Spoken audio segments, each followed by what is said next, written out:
Thank you, Shakib Khan, the megastar with a vision.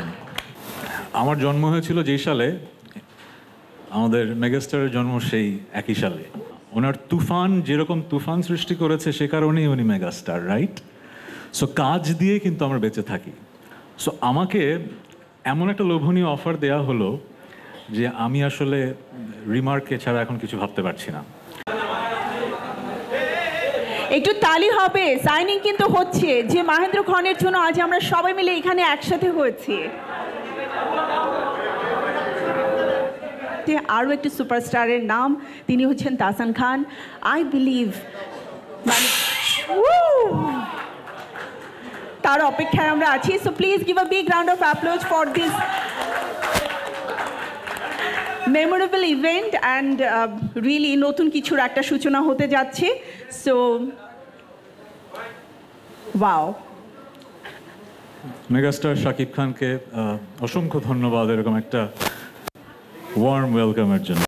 আপনার কারণে এরকম টার্ন আউট হয়েছে, as always. Thank you, thank you. আমাকে যখন প্রথম রিমার্ক থেকে অ্যাপ্রোচ করা হলো যে আমিও রিমার্ক ফ্যামিলির মেম্বার হতে চাই কি না, অসম্ভব সুন্দর একটা আমন্ত্রণ। আমার প্রথম রিয়াকশন ছিল বাংলাদেশের সব সেলিব্রিটিরাই তো রিমার্ক ফ্যামিলিতে জয়েন করছে, আরেকজন লাগবে কেন, রাইট? সো আমার এই কথার উত্তরে এমন কিছু কথা আমি শুনেছি, আই ওয়াজ ব্লোন অ্যাওয়ে। গল্পটা এরকম, আমার জন্ম হয়েছিল যেই সালে, আমাদের মেগাস্টারের জন্ম সেই একই সালে। সো আমাদের বয়স অনেক হয়েছে, কিন্তু বাংলাদেশ থেকে আমরা যেই পরিমাণ ভালোবাসা পেয়েছি এটা আসলে কথায় প্রকাশ করা যাবে না। 1999 সালে ওনার প্রথম সিনেমাটা রিলিজ হয়, আপনারা জানেন।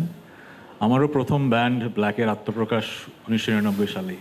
সো প্রায় 2 দশকের বেশি সময় ধরে আমরা কিন্তু মানুষের ভালোবাসা পাচ্ছি। এটা যে কত বড় একটা ব্লেসিং এটা আমরা বুঝি, কারণ মিডিয়াতে, এন্টারটেইনমেন্ট ইন্ডাস্ট্রিতে বছরের পর বছর মানুষের ভালোবাসা পাওয়া এটা খুব রেয়ার একটা ব্যাপার। সো আমাদের কিন্তু দায়বদ্ধতা অনেক বেশি আমাদের এই দেশের প্রতি, মানুষের ভালোবাসা যেহেতু অনেক পেয়েছি। সো আমার যেটা মনে হয়েছে, একটা ফ্যামিলি যখন হয়ে যায় তখন যেটা হয়, সিনার্জি কাজ করে। আমি একটু শিক্ষকতা করেছি তো একটু শিক্ষকের মতো কথা বলছি। সিনার্জি মানে হচ্ছে যে যখন অনেকগুলো মানুষ একসাথে আসে তখন ইন্ডাস্ট্রিতে কালেকটিভ আউটপুটটা অনেক ভালো হয়। ইন্ডিভিজুয়ালি আপনি কিন্তু যতটুকু করতে পারবেন তার চেয়ে অনেক ভালো করতে পারবেন।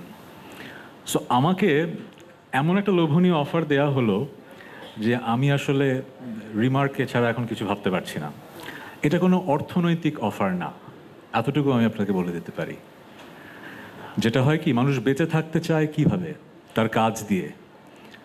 মেগাস্টার শাকিব খান, আমরা মেগাস্টার বললেই কিন্তু মেগাস্টার না, ওনার তুফান যেরকম তুফান সৃষ্টি করেছে সে কারণেই উনি মেগাস্টার, রাইট? সো কাজ দিয়ে কিন্তু আমরা বেঁচে থাকি। সো রিমার্ক আমাকে এরকমই একটা অসাধারণ সুযোগ করে দিয়েছে। আমি গত 25 বছরে যেই ভালোবাসা পেয়েছি, মূলত পেয়েছি হচ্ছে মৌলিক গান করেছি বলে, তাই তো? আর মৌলিক গান হিট করা কিন্তু অনেক কঠিন। আমরা কিন্তু রিমেক করে তাড়াতাড়ি হিট হয়ে যেতে পারি, কিন্তু মৌলিক গান হিট করার কাজটা সবচেয়ে কঠিন। এবং সেই কাজটা 25 বছর আগেও ভাগ্যক্রমে আমি পেরেছি। এই বছরও তো রঙে রঙে রঙিন হবো, হয়তো এই বছরের সবচেয়ে আপনাদের প্রিয় গান হয়ে গেছে। সো এই সুযোগটা কিন্তু পেয়েছি মানুষের ভালোবাসা পেয়েছি বলে, কিন্তু আরও ভালো কাজ করতে চাই। আপনারা যখন তুফান দেখেছেন আপনাদের মনে হয়েছে যে এটা যে কোনো ওয়ার্ল্ড স্ট্যান্ডার্ড একটা সিনেমা, মনে হয়নি? সেই জায়গায় কিন্তু একদিনে আসা হয়নি, অনেকগুলো মানুষ একসাথে কিন্তু ভিশন নিয়ে কাজ করেছে বলে হয়েছে, কিন্তু মিউজিকে আমরা সেই জায়গাটায় কিন্তু যেতে পারিনি এখনও। আমি অকপটে স্বীকার করব, আমরা গ্লোবাল স্ট্যান্ডার্ডে কাজ করতে পারছি না এখনও। সো আমার বিশ্বাস, আমি রিমার্কের কাছ থেকে যেই প্রমিস পেয়েছি, আগামী বছরে you will get to see বাংলাদেশের মিউজিককে আমরা আরও অনেক উপরের উচ্চতায় নিয়ে যাব। Thank you Shakib Khan, the megastar with a vision. And thanks to everyone যারা আমাদেরকে এত সুন্দরভাবে বাংলাদেশের মানুষের কাছে উপস্থাপন করেন এবং আমাদেরকে মানুষের ভালোবাসা পাওয়ার যোগ্য ভাবেন। Thank you.